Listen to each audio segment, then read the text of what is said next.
Hey guys, what's up? It's Ash, and in this video, I'll be describing the things that I look for from a person that I'm in a committed relationship with. Um, the first thing I feel like is detrimental to any relationship is honesty.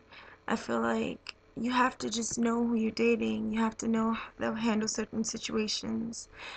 Um, in order to know how to respond. Like, if you know you're dating somebody who's somewhat of a flirt, somewhat of a promiscuous person, if they tell you, it should be up to you to make that choice. And that way, they can be held at fault for doing it, but then again, you already know what that person's about. And, like, just to know that even if that person isn't promiscuous, but, that person has, like, an issue with an ex or just anything where there's no surprises.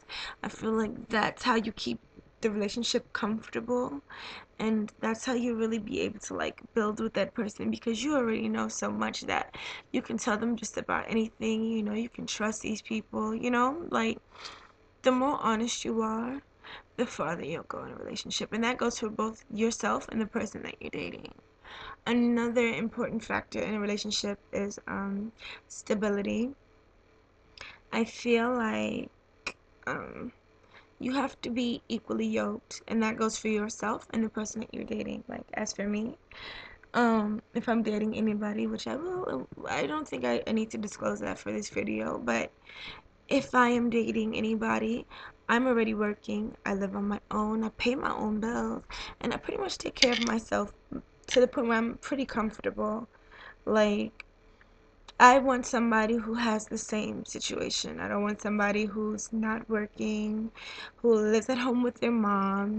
I want somebody who's if, at least doing something. Like, I'm pretty young. I'm 22. I don't expect for the person to like live in a condo or have a loft, but at least do something. Like, you have to be working or in school, doing something where you can at least take me out on a date here and there. It can't just be you're broke, so I have no other option but to go to your house and do nothing and either have sex or just stare at the walls. That's boring, and I'm so not that kind of girl. Like, I would just rather, let's go somewhere, babe. Like, oh, I'm so bored. Come over. Let's go to a hookah bar. Come over. Let's go to the movies. Or maybe even me calling you. Like, babe, let's go do lunch. We were talking about Italian the other day, and I found a good spot. Let's go. Like, I just feel like that helps you keep things going. That helps that you can always depend on this person, and vice versa. Like, if I'm dating and I know that my girlfriend has a job, I know that she's working and she just doesn't have it on a day, I'll definitely spot her, because I know that she's working, and if I were to need it, she would be available for me.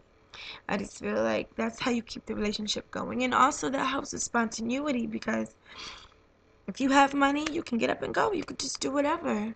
You don't have to just have your things sectioned and planned like, oh, we have to come over to the house because I don't really have any money. I mean, don't get me wrong. Sometimes bringing a movie over and popcorn and getting under a blanket, cuddling with your loved one is dope. But that just can't be an everyday thing, because then it takes the thrill out of it. Um, Another thing that I look for is relativity. We have to have things in common. I can't just date you because you're cute, because 9 chances out of 10 you're gonna be cute.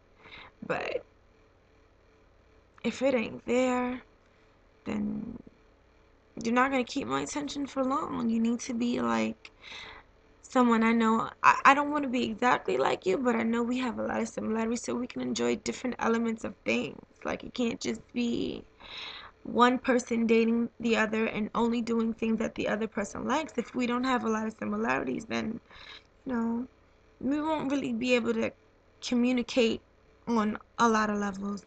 Of course, there'll be differences, whereas I would want to learn new things, but I feel like it's very important to share the same experiences and share them similar, so that you guys can be on the same level with things. Like, I want to know that my babe likes music just as much as I do, and will enjoy the fact that we're going to an open mic or something. You know, I want to feel like what I'm doing is comfortable, just as comfortable for you as it is for me.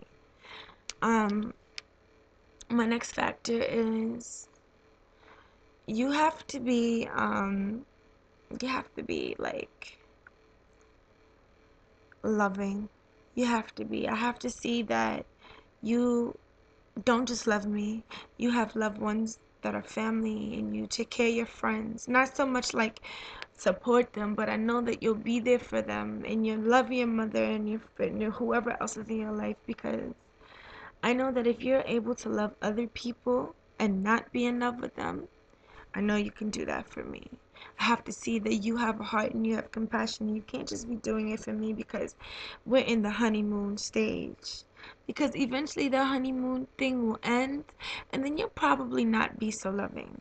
So I want to know that you're already a loving person. Um, Another thing that I feel like has to has to be is you have to try your best to really be like a faithful person. And when I say try your best, I mean like try your best to never cheat. There are many different levels of cheating, which I will explain in a later video, but I feel like you have to be faithful, because then I'll trust you and I'll appreciate you, and that'll make me strive to do the same, because I only give out what I'm receiving. And being faithful with somebody is a wonderful thing, because you just know you appreciate that person so much that nobody is worth breaking that bond. Um, you have to understand that that person and you are all you have in love, and if you treat each other the right way, then your love will be treated the right way, and your love will be something beautiful. Uh, Last but not least, and this may sound as shallow as they come, but you have to have sexual chemistry.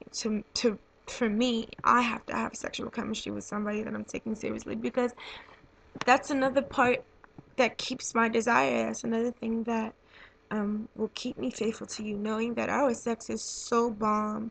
I have no need for anybody else. Like, I'm sure there may be someone out there that exists that sex is greater, but what I have at home keeps me content, that I don't want for nothing. I don't want to give it up to anybody else. I want to be able to feel those chills when I'm thinking about you. I want to be able to just daydream and know that, damn, I'm going home and my babe, she's going to put it on me, and I'm gonna, treat her right, and I'm gonna freaking show her all those things that make me the boss bitch, that makes her come back home to me every night. Sex is a big part of a relationship. Just to be honest, you have to do some of those things that keep your shorty interested, because if you're whacking the sheets, then she's gonna go looking, or he, whatever your preference is, they're gonna go looking for it elsewhere. So, ladies, own your sex game. Make sure your pussy is stepped up, and you know, just combine all those things in the relationship, and it goes both ways. And I'm sure you guys will have a successful, nice, warm, loving relationship. That's just from experience. So, yeah, if you do all those things and you only strive to do better and learn new things about each other and learn new ways to please your loved one, then there should be no limit. There should be no end to what you're doing. Yeah. Okay, guys, I hope you enjoyed this video and it helps you. Bye.